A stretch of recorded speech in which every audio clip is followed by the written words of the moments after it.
Donc c'est parti, premier jour, on va voir pourquoi la crypto, pourquoi ça existe, quel est l'intérêt, qui l'a créé, comment ça se fait, quel problème ça résout, c'est parti. Donc on parle de crypto-monnaie et je pense que la base des bases de la base, c'est de préciser c'est quoi une monnaie et quelle fonction ça remplit.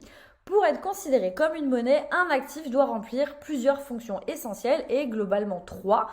Numéro 1, c'est l'unité de compte, c'est-à-dire que vous allez pouvoir facilement utiliser cette monnaie pour compter un certain nombre de valeurs. Il faut que ça soit un moyen d'échange, c'est-à-dire que ça soit facile à échanger. Vous n'allez pas payer votre baguette avec des pots de lait, vous allez les payer en monnaie, ça va être très simple de la transporter et donc du coup de l'échanger. Et surtout, et c'est sur ce dernier point que je vais insister, c'est une réserve de valeur, c'est-à-dire que la valeur de votre actif ne va pas se détériorer dans le temps. Vous allez pouvoir entre guillemets thésauriser, donc économiser, pour pouvoir transmettre de la valeur grâce à cet actif. Et si j'ai mis une grosse flèche rouge sur réserve de valeur, c'est bien parce qu'il est là le problème et c'est vraiment là-dessus qu'on va insister. Pourquoi on va insister dessus? Parce qu'aujourd'hui, il y a un petit problème avec nos monnaies fiduciaires. Donc, monnaie fiduciaire, ça veut dire quoi? C'est des monnaies, entre guillemets, qui ne reposent sur rien. Ça veut dire qu'en fait, depuis la fin de l'étalon or, nos monnaies comme l'euro ou le dollar ne reposent pas en fait sur une valeur intrinsèque. Et surtout qu'aujourd'hui, c'est un système qui est extrêmement centralisé. C'est-à-dire qu'aujourd'hui, plus de 50% du PIB mondial repose sur trois établissements. Donc la Fed, la Federal Reserve aux États-Unis, la Banque Centrale Européenne et la Banque Populaire de Chine. Vous prenez ces trois établissements, vous avez les trois établissements qui contrôlent plus de 50% du PIB mondial. Donc ça veut dire quoi? Ça veut dire qu'on a un système monétaire qui est quand même extrêmement centralisé. Alors, en quoi c'est problématique la centralisation? Si vous me suivez depuis longtemps, vous savez que moi, j'ai un biais. Ce biais, je l'assume, il est très personnel. Peut-être que vous avez un biais différent. C'est que je n'aime pas la centralisation. J'aime pas tout ce qui est centralisé. J'aime bien quand c'est moi qui gère. J'aime bien quand ma propriété privée est préservée. J'aime bien quand ma vie privée est préservée. J'aime pas quand c'est quelqu'un d'autre qui vient fourrer son nez là-dedans. Et j'aimerais déjà insister sur un premier point, c'est qu'il y a une différence entre vie privée et vie secrète. Le privé, ce n'est pas le secret. Vous voyez ce que je veux dire? Parce que je sais que la première objection qu'on donne dans ce genre de situation, c'est « Ouais, mais moi, Tania, j'ai rien à cacher ». Moi non plus, j'ai rien à cacher. Ça ne veut pas dire que j'ai envie que tout le monde voit ma vie, n'est-ce pas? Donc vous voyez déjà là la différence entre vie privée et vie secrète. Et quand on n'aime pas la centralisation, on a juste envie en fait que sa vie privée soit préservée. Et quand on a une monnaie qui est ultra centralisée, vous allez voir qu'en fait la vie privée, les choses en fait qui relèvent du privé, elles sont pas tout à fait privées. Et c'est là que ça commence à poser problème. Le problème numéro 1 de la centralisation, c'est qu'en fait vous allez donner votre confiance à un tiers, donc à un organisme centralisé pour gérer des trucs à votre place. S'il est bon, c'est super, ça se passe très bien, mais tout le monde n'a pas le privilège, par exemple, d'être la Suisse. Mais s'il est mauvais, ça se passe pas bien. Et donc, du coup, le problème numéro 1, ça va être la mauvaise gestion. On va prendre, par exemple, le pouvoir d'achat d'1 €. Vous voyez un graphique qui s'affiche à l'écran, qui est issu de Statista. Donc, c'est pas moi qui invente ces chiffres, c'est des chiffres qui sont officiels, que vous pouvez très facilement retrouver en ligne. Vous mettez sur Google Purchasing Power of 1 € from 2000 to 2020, pour vous la faire en français. Vous allez voir le même graphique, c'est Statista, c'est officiel. Et qu'est-ce qu'on voit? On voit que la valeur d'1 € s'est complètement effondrée ces 20 dernières années. Ça veut dire quoi? Ça veut dire que avec la même somme, vous allez pouvoir acheter moins de choses. On parle beaucoup d'inflation, on parle beaucoup d'augmentation des prix, mais il faut savoir que les prix, ils n'augmentent pas par magie. C'est pas les prix de l'immobilier qui explosent. Oui, les prix de l'immobilier augmentent, mais ils augmentent par rapport à quoi? En fait, il faut toujours regarder à quoi vous allez comparer un actif et ils augmentent par rapport à l'euro. Donc il faut bien faire attention à ces paires-là lorsque vous regardez la valeur de quelque chose. Et là, vous allez vous rendre compte que c'est pas tant l'immobilier qui explose. En fait, c'est surtout la valeur de nos monnaies qui diminue. Et ça, c'est dû à une mauvaise gestion. On a le cas avec l'euro, mais c'est exactement la même chose avec le dollar. Là aussi, ces graphiques sont ouverts, sont connus, sont officiels. La valeur du dollar s'est effondrée. Donc on a la même chose avec le dollar, on a la même chose avec l'euro. Donc vous voyez, quand je vous disais le principe d'une monnaie, l'une des fonctions principales d'une monnaie, c'est la réserve de valeur, donc pour pouvoir préserver la valeur de la monnaie tout au long d'une vie, par exemple, on constate ici que ce n'est pas le cas. Enfin, je veux dire, en 20 ans, la valeur de l'euro s'est effondrée. On ne peut pas dire que l'euro est une réserve de valeur qui soit vraiment fiable. Donc voilà, premier problème, mauvaise gestion. Ça, c'est directement lié à la centralisation, parce que quand on confie cette tâche à un tiers, on est soumis à sa compétence, et là, on voit qu'il y a quand même un petit problème. Mais comment c'est possible qu'on gère mal une monnaie? Comment ça se fait? Comment on fait, en fait, pour faire effondrer la valeur de l'euro à ce point? Eh bien, en fait, tout simplement, les établissements que je vous ai montrés au début, donc la Fed, la Banque centrale européenne et la Banque populaire de Chine, contrôlent ce qu'on appelle la money supply, donc l'émission monétaire. Ils contrôlent en fait le volume de monnaie qu'il va y avoir en circulation dans nos économies. Et en fait, ils peuvent ouvrir ou fermer les vannes grâce à un système qui s'appelle les taux directeurs, les taux d'intérêt. Et ces taux-là, en fait, ils vont directement conditionner la money supply qu'il va y avoir dans nos économies. Et qu'est-ce qu'on constate? Là, on constate que la money supply, donc la monnaie en circulation, a considérablement augmenté depuis 2000. Et forcément, si vous floudez le marché, si vous inondez le marché d'un produit, d'une monnaie, sa valeur va avoir tendance à baisser. Parce que l'inflation, elle ne sort pas de nulle part.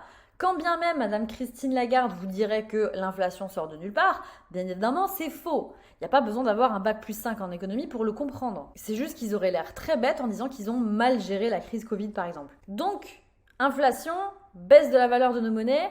Pourquoi? Parce qu'il y a une augmentation de la monnaie en circulation dans nos économies. Ça, c'est directement des acteurs centralisés qui le décident. Et en fait, pourquoi ils font ça?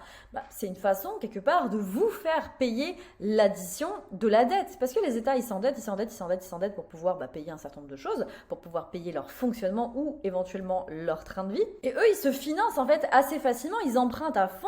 Les pays aujourd'hui sont surendettés et l'inflation, c'est une façon de vous faire payer l'addition à vous. Pourquoi? Parce qu'en fait, on va tout simplement dévaluer la valeur de votre monnaie. C'est la même chose du côté de la Fed. La BCE a augmenté la quantité monétaire en circulation. C'est pareil au niveau du dollar, je vous rassure. Donc je vous disais qu'on se retrouve avec des pays qui sont surendettés. C'est exactement le cas. Aujourd'hui, la France est endettée à plus de 110% de son PIB. Alors que vous, dans le même temps, on va vous casser la tête en vous disant votre taux d'endettement maximum, il est à 35%.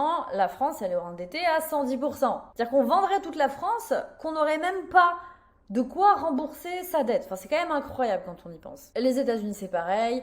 La majorité des pays européens, c'est pareil. Et le risque, c'est quoi? C'est tout simplement le défaut de paiement. Le défaut de paiement, si vous voyez pas à quoi ça peut ressembler, regardez ce qui s'est passé en Grèce il y a quelques années, où le pays a vraiment connu littéralement la banqueroute. Et ils n'ont pas passé un bon moment, les Grecs. Et donc, vous commencez à comprendre pourquoi cette situation, elle est quand même un petit peu compliquée. Il y a comme un problème. Gardez en tête aussi qu'il y a un truc qui s'appelle la garantie des dépôts. C'est-à-dire qu'en France, par exemple, si vous avez un compte bancaire et que le système bancaire s'effondre, on ne va pas garantir la totalité des dépôts que vous avez dans la banque. C'est écrit noir sur blanc sur le site économie.gouv.fr. Vous êtes garanti à hauteur de 100 000 euros par établissement et par personne. Au-delà de 100 000 euros, vos fonds seront perdus. Alors là, vous allez me dire, ouais, de toute façon, Tania, moi je m'en fiche, j'ai pas 100 000 euros. Why not? Pourquoi pas?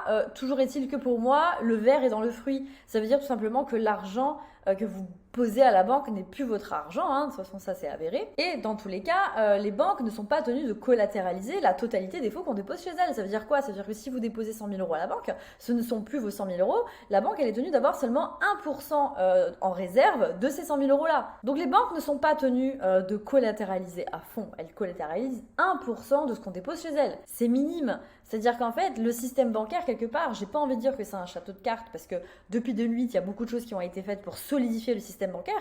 Mais malgré tout, moi, en tout cas, je ne suis pas très rassurée. On a vu récemment, par exemple, avec la SVB Bank, qu'un bank run, donc une ruée bancaire, est facilement arrivé et on peut plus ou moins facilement ébranler le système bancaire. Si tout le monde va retirer sa thune du jour au lendemain, ça va pas bien se passer. Donc on a vu problème numéro 1, la mauvaise gestion, et là problème numéro 2, le problème du tiers de confiance. Vous ne pouvez pas envoyer de l'argent à autrui sans passer par un tiers de confiance.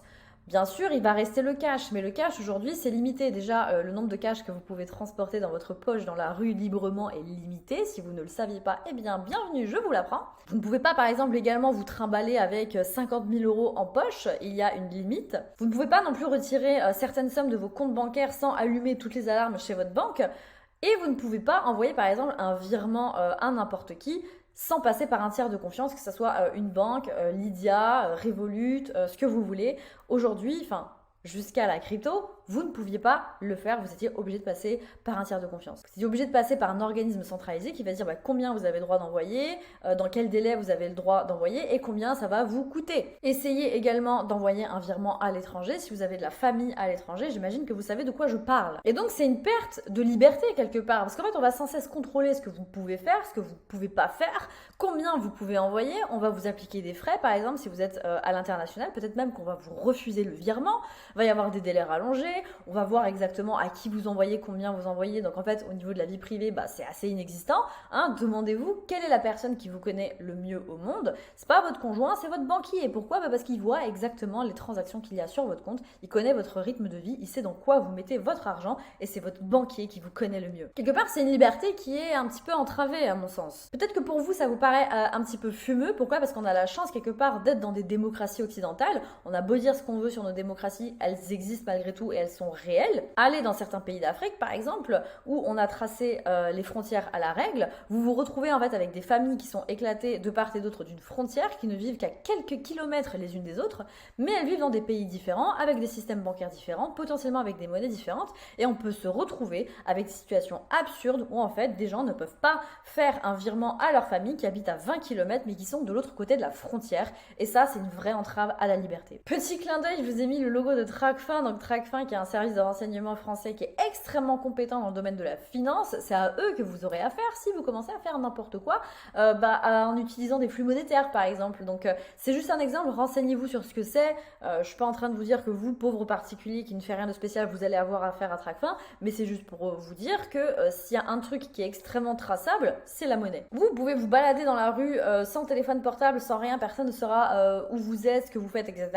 La monnaie, c'est pas possible, on sait exactement comment a transité la monnaie aujourd'hui, et moi personnellement ça me pose problème d'un point de vue éthique. Bref, voilà pour les constats. Je veux pas vous faire peur, je veux pas avoir des théories noires ou des théories cheloues, c'est tout simplement des constats sur lesquels a été émise un nouveau projet qui s'appelle Bitcoin. Et donc du coup il y a un petit génie en 2008, un petit génie de la cryptographie qui a sorti une nouvelle monnaie numérique entièrement pair à pair et à code source ouvert, dont toutes les transactions sont vérifiables par n'importe qui. Toutes les transactions sont validées par un procédé extrêmement ingénieux qui rend les transactions tout simplement infalsifiables ou alors très difficiles à falsifier. J'ai nommé Bitcoin. Oui, j'ai parlé vite, peut-être que c'est compliqué ce que je viens de dire, mais pas de panique, le challenge est là pour vous expliquer. En plus, notez le timing hyper intéressant de la sortie de Bitcoin. On est au lendemain de la crise financière de 2008, donc c'est un petit clin d'œil à toutes ces problématiques monétaires qu'on vient de souligner. La première fois dont on a entendu parler de Bitcoin, c'était ici, je suis en train de vous montrer du coup le screenshot du forum sur Peer-to-Peer Foundation où Satoshi Nakamoto a publié son premier message. Satoshi Nakamoto, c'est un illustre inconnu, un illustre anonyme qui a créé Bitcoin. On ne sait pas qui c'est. Peut-être que c'est une personne, peut-être que c'est plusieurs personnes, peut-être que c'est un groupe de personnes. On ne sait pas parce que tout simplement aujourd'hui Satoshi Nakamoto a disparu de la circulation et quelque part, tant mieux. Mais voilà, un jour il a débarqué comme ça dans une liste cryptographique et il a balancé son white paper, donc le livre blanc de Bitcoin pour expliquer exactement ce que c'était. Et à partir de là, il y a pas mal de personnes qui faisaient partie de cette liste de diffusion cryptographique qui se sont intéressées au sujet et c'est comme ça que la vie de Bitcoin a commencé. C'est un système tellement ingénieux que bien évidemment, Bitcoin n'a pas été inventé en 2009. Ça faisait des années que Satoshi Nakamoto travaillait sur le Bitcoin, mais c'est en 2009 que véritablement il est sorti. Bon, c'est super, mais qu'est-ce que c'est? De quoi on parle? Qu'est-ce que c'est Bitcoin? C'est quoi la blockchain? Donc Bitcoin est une monnaie numérique qui repose sur la blockchain par preuve de travail. C'est quoi? Imaginez un livre de compte géant, ouvert et accessible, un petit peu comme Internet. Vous allez voir qu'en fait, l'analogie avec Internet va nous accompagner tout au long de ce challenge. Donc, imaginez un livre de compte géant, décentralisé, dont chaque page énumère une série de transactions. Cet immense livre de compte géant est constamment disponible sur Internet pour toutes les personnes faisant fonctionner le logiciel Bitcoin. N'importe qui pourra aller vérifier les transactions. Et donc, comme je vous l'ai dit, toutes les transactions sont inscrites dessus. Si moi, par exemple, Tania, je veux donner un Bitcoin à Gérard, et bien sur ce magnifique livre de compte géant décentralisé et accessible sur Internet, il va être écrit Tania a envoyé un Bitcoin à Gérard le 15 février 2024, etc., etc. Si Gérard veut donner un Bitcoin à Léa, eh bien on va réécrire Gérard a donné un Bitcoin à Léa, etc., etc., etc.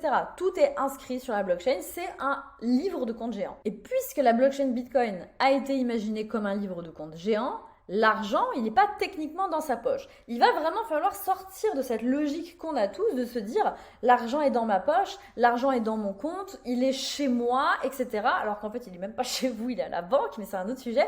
Mais il va falloir vraiment comprendre que c'est une logique qui est différente parce qu'en fait, votre argent, il n'est pas techniquement dans votre poche. En fait, il est dans la blockchain. C'est-à-dire qu'on a indiqué dans ce livre de compte géant que vous avez un Bitcoin, par exemple. Comme c'est décentralisé, n'importe qui peut aller vérifier cette information en disant « Ok, vous avez un Bitcoin ».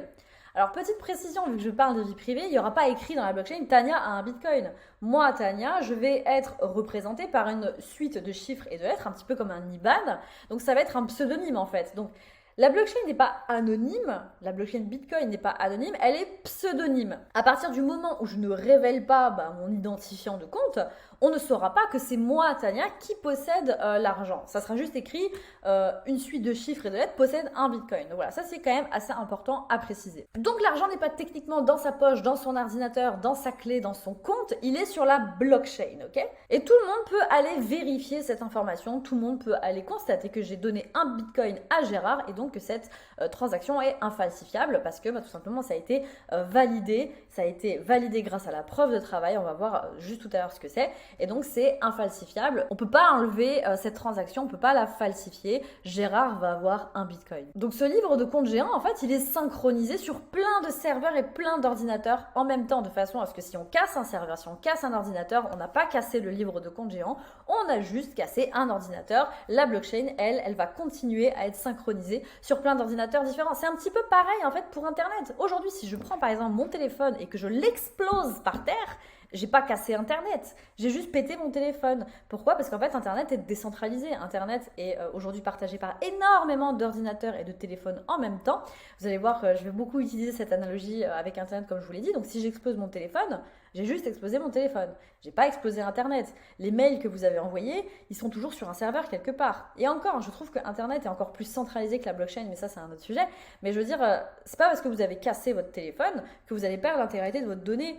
Vos données, potentiellement, vous les avez mises sur un cloud, sur une boîte mail ou que sais-je encore. Vous avez juste pété en fait l'interface qu'il y a entre vous et Internet. Pour la blockchain, essayez d'imaginer que c'est un petit peu pareil. Je sais que c'est différent, mais je veux vraiment grossir le trait et caricaturer pour rendre ça le plus simple possible. Donc, tous les ordinateurs du réseau travaillent pour authentifier les transactions, pour authentifier la blockchain, pour synchroniser la blockchain. Et c'est pour ça qu'on dit que c'est un réseau décentralisé, que c'est un grand livre de compte géant décentralisé, accessible, sécurisé, surtout inclusif. Pourquoi inclusif? Comme je vous l'ai dit, on n'a pas besoin de pièces d'identité ou de justificatif de domicile pour avoir une adresse sur la blockchain. En fait, il faut juste interagir avec la blockchain et là, vous allez avoir votre adresse Bitcoin, vous allez avoir vos mots de sécurité, vos clés de sécurité. Pas besoin de décliner votre identité, pas besoin de dire où est-ce que vous habitez, rien de tout ça. Et c'est là que ça tranche avec le système bancaire habituel. Vous allez pouvoir recevoir des fonds assez rapidement. C'est pour ça que je dis que c'est inclusif. Peut-être que vous, ça vous paraît un petit peu bizarre parce que voilà, vous avez l'habitude de vivre dans une démocratie occidentale où vous êtes limite né avec un téléphone dans la main.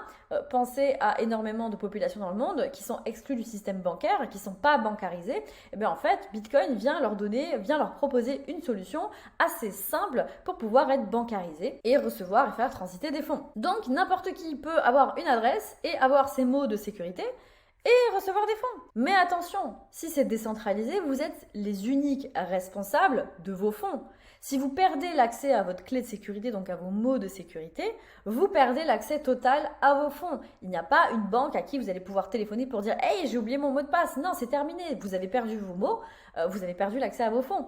Donc en fait, il va falloir conserver ces mots. En fait, au moment où vous allez vous créer une adresse sur la blockchain Bitcoin, on va vous donner en fait une clé de sécurité qui est composée soit de 12, soit de 24 mots. Et ces mots, il va absolument falloir les conserver. Et là, vous commencez à comprendre pourquoi je veux vous faire deviner des mots. Bon, c'est super.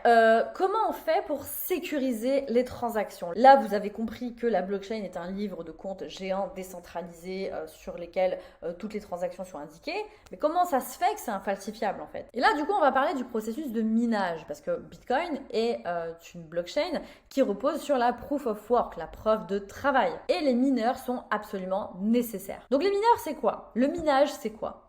C'est une sorte de réseau informatique qui va agir comme un monnayeur, un comptable et un régulateur du système Bitcoin. Si Bitcoin était un système centralisé, l'histoire s'arrêterait là. Une seule entité serait responsable de la validation et de la sécurisation des transactions. Mais Bitcoin est décentralisé et donc le minage est nécessaire. C'est le seul moyen pour pouvoir avoir une décentralisation optimale. Pour que ça soit décentralisé, la validation des transactions est partagé entre plein de mineurs différents. Ces mineurs, ils participent volontairement au processus et ils sont répartis dans le monde entier. Donc qu'est-ce qu'ils font? Eh bien tout voilà. Magnifique mineur ici, je vous présente. En fait, ils vont vérifier qu'une transaction est valide. Et ils mettent régulièrement à jour la chaîne de blocs avec de nouveaux blocs constitués des dernières transactions. Blockchain, ça veut dire chaîne de blocs. C'est des blocs qui s'enchaînent. Et en fait, à chaque fois qu'il y a une nouvelle transaction qui est validée, on va l'ajouter à un bloc, on valide le bloc et on passe au suivant. Ça veut dire que dans chaque bloc, il y a un extrait, en fait, il y a les archives de toutes les transactions précédentes. Et c'est pour ça que c'est infalsifiable, en fait. C'est parce qu'en fait, une fois que la transaction est validée, on ne peut pas revenir en arrière pour la modifier. Alors, il y a un moyen, ça s'appelle l'attaque des 51%. Vous allez voir pourquoi c'est hautement improbable sur Bitcoin, mais c'est extrêmement, extrêmement difficile. Et c'est cette chaîne de blocs, en fait, cette validation permanente qui fait que c'est impossible à falsifier. Ok, c'est bien beau, mais comment ils font, en fait, les mineurs pour valider une transaction? Alors pour pouvoir valider une transaction, il y a une sorte de défi mathématique qui est lancé à tous les défis du réseau. Voilà, donc là il y a une transaction qui arrive, par exemple, donc Tania va envoyer un Bitcoin à Gérard, il va falloir horodater, valider cette transaction, et donc du coup il y a un défi mathématique qui est lancé à tous les ordinateurs du réseau. Ce défi c'est quoi? C'est un calcul hyper compliqué, et pour pouvoir le résoudre, l'ordinateur va devoir travailler dur. Il va falloir balancer plein de calculs différents. Il va devoir utiliser beaucoup d'énergie pour pouvoir enchaîner les calculs. Et c'est ce processus-là qui consomme de l'électricité. Et en fait, c'est le premier ordinateur qui a trouvé la réponse au calcul qui va gagner. Et il va gagner quoi? Il va gagner des bitcoins fraîchement frappés, bien sûr. Et les frais de transaction. Donc, les ordinateurs, ils sont intéressés financièrement pour pouvoir entretenir le réseau. Parce que s'ils trouvent la réponse au calcul, eh bien, ils gagnent des bitcoins. Ça, c'est quand même assez génial. Mais ça s'arrête pas là. Parce que là, vous allez me dire, oui, mais Tania, il faut bien vérifier ce calcul. Sinon, n'importe quel ordinateur pourrait s'autoproclamer gagnant. Évidemment, une fois que l'ordinateur en question a trouvé la réponse au défi mathématique, il va informer tous les autres ordinateurs du réseau en disant « Hey, regardez, j'ai trouvé la réponse !» Et les autres, ils sont pas fous, ils vont vérifier que c'est la bonne réponse. C'est ce qu'on va appeler des confirmations. Donc ils vérifient que le calcul est bon, et au bout d'une petite dizaine de confirmations, on va considérer que la transaction est bonne, authentifiée, et elle va être incorporée à la chaîne de blocs. Et là, vous allez me dire « Ouais, mais Tania, quel intérêt ont les ordinateurs perdants à reconnaître leur défaite et à ne rien gagner du tout? Parce qu'il n'y a qu'un seul ordinateur gagnant. Tous ceux qui ont perdu, entre guillemets, ils ont, entre guillemets, travaillé pour rien parce qu'ils ne gagnent strictement rien, alors que pourtant, ils ont dépensé de l'énergie pour faire plein de calculs pour pouvoir trouver la réponse. Mais ils ont perdu. Ça paraît contre-intuitif, mais c'est hyper important et c'est essentiel de comprendre ça. C'est en suivant les règles que le réseau Bitcoin conserve sa valeur. Bitcoin ne conserve sa valeur que lorsqu'il fonctionne correctement. Imaginez, si tous les mineurs devaient rejeter tous les blocs sauf le leur, il n'y aurait jamais aucun consensus qui serait trouvé. Et donc la valeur de l'ensemble du système serait détruite. Et aucun mineur au final ne pourrait en bénéficier. Imaginez si tous les mineurs commencent à faire absolument n'importe quoi en rejetant toutes les transactions, en rejetant tous les calculs sauf les leurs. Dans un tel cas, la valeur totale s'effondre. Et donc, les bitcoins gagnés précédemment et détenus par les mineurs précédemment gagnants perdraient en valeur. La valeur, en fait, serait ramenée à zéro. Donc, tous les mineurs, en fait, sont gagnants s'ils respectent les règles. C'est un système vertueux, en fait, qui est mis en place. Et donc, en fait, en réalité, les mineurs perdants n'ont pas travaillé pour rien. Ils ont contribué au maintien de la valeur du système tout entier. Et là, du coup, vous comprenez également que plus le système est gros, plus il y a d'ordinateurs qui rejoignent le réseau, plus le réseau est fort et donc plus il est difficile à faire tomber. C'est ça la preuve de travail, c'est ça le proof of work. Et c'est aussi ce qu'on appelle un système antifragile. C'est véritablement un cercle vertueux où tout le monde gagne à entretenir le réseau. Et comme je vous l'ai évoqué, la seule façon ici de faire tomber le réseau Bitcoin, ça serait de posséder plus de 50% du réseau. Aujourd'hui, avoir plus de 50% du réseau Bitcoin, ça coûterait une véritable fortune parce qu'en fait, il faudrait s'accaparer la majorité des machines de minage. Ça coûte une blinde. Et en plus, ça serait extrêmement compliqué. Et beaucoup disent que c'est quasiment impossible. Aujourd'hui, imaginez aujourd'hui quelqu'un qui arrive et qui dit « Mais moi, je vais casser Internet. Voilà, je vais arrêter Internet. » Vous rigolez. Ça vous paraît hautement improbable. Aujourd'hui, Internet est tellement utilisé dans le monde, il y a tellement de choses qui reposent sur Internet que si on vient et qu'on vous dit bah moi je vais casser Internet, je vais arrêter Internet, je vais débrancher Internet, vous lui riez à la figure. C'est un petit peu ce qui est en train de se passer avec Bitcoin. C'est juste qu'aujourd'hui, la technologie, elle est récente, elle est nouvelle, mais il y a fort à parier que ça prend un petit peu le même chemin qu'Internet. C'est une image qui me fait bien rire, mais moi j'ai envie de comparer la blockchain d'aujourd'hui à Windows 95. C'est une prouesse technologique qui est inédite, un petit peu comme Internet. Aujourd'hui, peut-être que envoyer des transactions de façon libre et décentralisée, ça vous paraît peut-être inutile, mais ça c'est parce qu'aujourd'hui on a quand même un système bancaire qui est relativement efficace et comme je vous l'ai dit, vous avez la chance d'être en France et donc d'avoir ce système bancaire efficace, mais ce n'est pas le cas partout dans le monde. Pensez à des pays comme le Nigeria ou l'Afghanistan. Je vous laisse vous renseigner de votre côté sur le rôle de Bitcoin dans ces pays-là. Mais en soi, c'est une prouesse technologique qui est inédite. Et un tel outil de liberté n'est tout simplement jamais arrivé dans l'histoire de l'humanité. Et je pèse mes mots. Il y a eu des tentatives de monnaie non souveraine avant Bitcoin, bien entendu, mais aucune n'a réussi à régler les problèmes que Bitcoin règle, à savoir d'un point de vue technique, le problème de la double dépense et le problème de la confiance. Aucune monnaie n'a réussi à régler ces problèmes-là aussi efficacement. Parce que quand vous voulez avoir un système décentralisé, vous allez avoir le problème de la double dépense. Ça, c'est quand même un problème assez fondamental quand on veut faire une monnaie décentralisée. Ça veut dire comment vous allez régler ce problème-là. C'est-à-dire que moi, si je veux envoyer un Bitcoin à Gérard, comment je fais en fait, comment on fait pour s'assurer que je ne vais pas en même temps envoyer un Bitcoin à Léa?